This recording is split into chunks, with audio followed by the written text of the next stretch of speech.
एक छोटे से गांव में एक प्यारी सी बच्ची रहती थी जिसका नाम सिया था। सिया देखने में बहुत सुंदर थी, लेकिन उसकी असली खूबसूरती उसके दिल में थी। वह हमेशा मुस्कुराती रहती और सबकी मदद करने के लिए तैयार रहती। सिया गांव के प्राथमिक विद्यालय में 5वीं कक्षा में पढ़ती थी।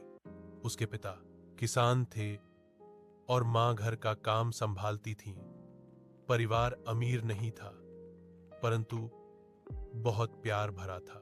हर सुबह सिया जल्दी उठ जाती, मां की मदद करती और फिर स्कूल जाने की तैयारी करती।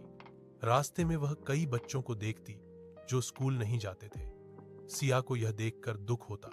एक दिन उसने अपनी अध्यापिका से पूछा, मैडम, क्या मैं उन बच्चों को पढ़ना सिखा सकती हूँ? अध्यापिका मुस्कुराई और बोली, बिल्कुल सिया, अगर तुम में इच्छा है तो जरूर सिखाओ। उस दिन के बाद सिया ने शाम को अपने घर के आंगन में एक छोटी सी गली पाठशाला शुरू की। वहां गांव के छोटे छोटे बच्चे आते और सिया उन्हें अक्षर, गिनती और कहानी सुनाना सिखाती। सिया उन्हें बहुत प्यार से पढ़ाती थी, इसलिए बच्चे भी बड़े मन से सीखते। धीरे धीरे पूरे गांव में सिया की तारीफ होने लगी। लोग कहते, इतनी छोटी उम्र में इतनी बड़ी सोच। एक दिन गांव में एक अधिकारी आए।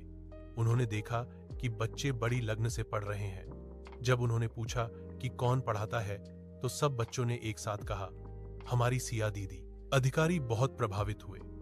उन्होंने सिया के स्कूल जाकर उसके अध्यापिका और प्रधानाचार्य से मुलाकात की और कहा, यह बच्ची गांव का भविष्य बदल सकती है, हमें इसे आगे बढ़ने का मौका देना चाहिए। कुछ महीनों बाद सिया को जिला स्तर पर बाल प्रेरणा पुरस्कार मिला। जब सिया मंच पर गई तो सब लोग खड़े होकर तालियां बजाने लगे।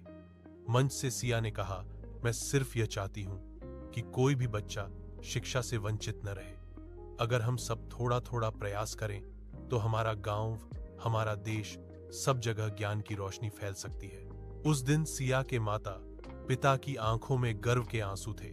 सिया ने न केवल अपने परिवार का नाम रोशन किया, बल्कि पूरे गांव को यह सिखाया कि बड़ा बनने के लिए उम्र नहीं, सोच बड़ी होनी चाहिए।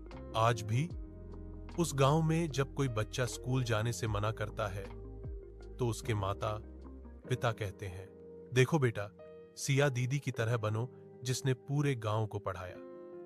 और इस तरह सिया की कहानी हर बच्चे के लिए प्रेरणा बन गई कि अगर मन में सच्ची लगन और अच्छा उद्देश्य हो तो कोई भी बच्चा दुनिया बदल सकता है। सीख, शिक्षा सबसे बड़ी शक्ति है।